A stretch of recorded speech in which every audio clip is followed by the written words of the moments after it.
নমস্কাৰ, মই ডক্টৰ অংকুৰ সন্দিকৈ। আজি আপোনালোকক মই ট্ৰাইগ্লাইচাৰাইডৰ বিষয়ে ক'ম।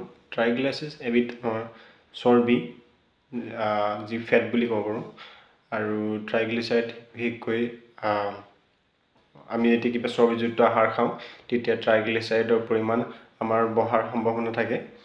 ট্ৰাইগ্লাইচাৰাইড যেতিয়া আপুনি তেজৰ পৰীক্ষা কৰে তেতিয়া আপুনি হয়তো দেখিছে কাৰোবাৰ ট্ৰাইগ্লাইচাৰাইড 150 তলত আহিছে, কাৰোবাৰ 150 ওপৰত গৈছে, কাৰোবাৰ 200 ওপৰত গৈছে।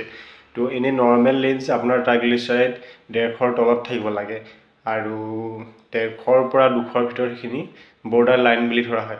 আপোনাৰ 200 ওপৰত যদি গৈছে এইটো হাই বুলি ধৰা হয়।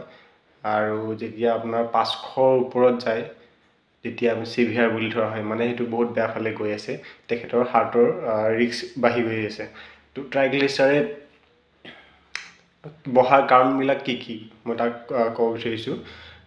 ট্ৰাইগ্লাইচাৰাইড বঢ়াৰ এটা প্ৰধান কাৰণ হৈছে আপোনাৰ জেনেটিক কাৰণ, যাক ফেমিলিয়েল হাইপাৰ ট্ৰাইগ্লাইচাৰিডেমিয়া বুলি কোৱা হয়। আৰু বাকী আপোনাৰ যিবিলাক ছেকেণ্ডেৰী কাৰণ আছে সেইবিলাক হৈছে অবেচিটি, আপোনাৰ ডায়েবেটিছৰ কাৰণে হ'ব পাৰে, কিডনী ডিজিজৰ কাৰণে হ'ব পাৰে, এলকহল কনজাম্পশ্যন এটা মদ খোৱাৰ কাৰণে মানে প্ৰধান কাৰণ হিচাপে ধৰিব পাৰি। আৰু এটা কাৰণ হৈছে আপোনাৰ যিবিলাক আমি জাংক ফুড খাওঁ, আৰু আমি যদি বেছিকৈ আমি চৰ্বিযুক্ত বস্তু বেছি খাওঁ, ভজা পোৰা বস্তু বেছি খাওঁ, তেতিয়াও ট্ৰাইগ্লাইচাৰাইড বাঢ়িব পাৰে। তো ট্ৰাইগ্লাইচাৰাইড বাঢ়িলে কি কি মানে লক্ষণ আহিব পাৰে তাৰ বিষয়ে মই কৈ দিওঁ। ট্ৰাইগ্লাইচাৰাইড এনেই অলপ বাঢ়িলে আপোনাৰ একো অসুবিধা নহ'বও পাৰে, একো দেখাও নাযাব পাৰে। যেতিয়া অলপ বেছিকৈ বাঢ়ি যায়, ধৰি লওক আপোনাৰ চিভিয়াৰ হৈ গৈছে, তেতিয়াতো আপোনাৰ এটা জেন্থমাছ বুলি এটা টাৰ্ম এটা আছে। তাত কি হয় মানে আপোনাৰ হালধীয়া ফেট ডিপজিট হৈ যায় আপোনাৰ স্কিনৰ তলত। তো কিছুমানৰ এই এলব' মানে যিটো কিলাকুটি তাত দেখা যায়, কিছুমানৰ আঁঠুত দেখা যায়।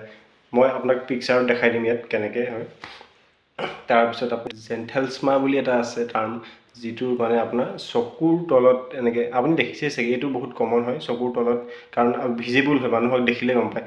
ইয়াৰ তলত কিছুমানৰ দেখিছে চাগে হালধীয়া এনেকৈ জমা হৈ থাকে এই তলত বা এই ওপৰৰ বাদুত দেখিছে চাগে। সেইটো এটা চাইন হয়, সেইটো যে চিভিয়াৰ কেছ, যাৰ মানে বহুত হৈ গৈছে, তেখেতৰ ফেট ডিপজিট হৈ গৈছে ইয়াত। বাকী যদি অলপ বাঢ়িছে হয়তো আপোনাৰ এবডমিনেল ডিস্কমফৰ্ট, পেট ফুলা হ'ব পাৰে, আপোনাৰ আভোক লাগি থাকিব পাৰে, কেতিয়াবা পেট বিষো হ'ব পাৰে, পেনক্ৰিয়াজৰ প্ৰব্লেম হ'ব পাৰে, পেনক্ৰিয়াটাইটিছ হ'ব পাৰে, তেনেকুৱা ধৰণৰ বহুতো অসুবিধা হ'ব পাৰে। বাকী আমি কেনেকৈ এতিয়া পৰিত্ৰাণ পাব পাৰিম? ইয়াৰ পৰা পৰিত্ৰাণ পাবলৈ হ'লে আমি ফাৰ্ষ্ট কথা আমি এক্সাৰচাইজ কৰিব লাগিব। আমি অলপ দেহটোক আমি কষ্ট দিব লাগিব, অলপ চলা ফুৰা কৰিব লাগিব। লগতে আমি এলকহল যদি লৈ আছে কোনোবাই যদি সুৰাপান কৰি আছে, তেখেতে সুৰাপান বৰ্জন কৰিব লাগিব। লগতে যি বাহিৰত খাবলৈ যায় কোনোবাই, ধৰি লওক কোনোবাই হয়তো কৰ্মক্ষেত্ৰৰ বাহিৰত যাবলগীয়া হয় আৰু বাহিৰতে খাবলগীয়া হয়, তেখেতে হয়তো সেইটো কিবা উপায়েৰে হ'লেও বৰ্জন কৰিব লাগিব। কাৰণ বাহিৰৰ খানাটো জানেই কিমান তেল ব্যৱহাৰ কৰা হয় আৰু ভাল তেলো ব্যৱহাৰ কৰা নহয়। তো সেই বাহিৰৰ ভজা পোৰা যিমান আছে সেইবিলাক বন্ধ কৰিব লাগিব। লগতে এক্সাৰচাইজ কৰিব লাগিব, শাক পাচলি বেছিকৈ খাব লাগিব, গ্ৰীণ ভেজিটেবল। একেবাৰে চিভিয়াৰ কণ্ডিশ্যন হ'লেতো তেতিয়া মেডিচিনটো ল'বই লাগিব। মেডিচিন বাৰু আছে, মেডিচিন নোহোৱাকৈ কেনেকৈ আমি ভালদৰে সুস্থভাৱে থাকিব পাৰোঁ তাৰে উদ্দেশ্যৰে এই চেনেলটো বনোৱা হৈছে। তো মই এনেকুৱা ভিডিঅ' আৰু দি থাকিম, সেইকাৰণে ছাবস্ক্ৰাইব কৰি ল'ব। ধন্যবাদ।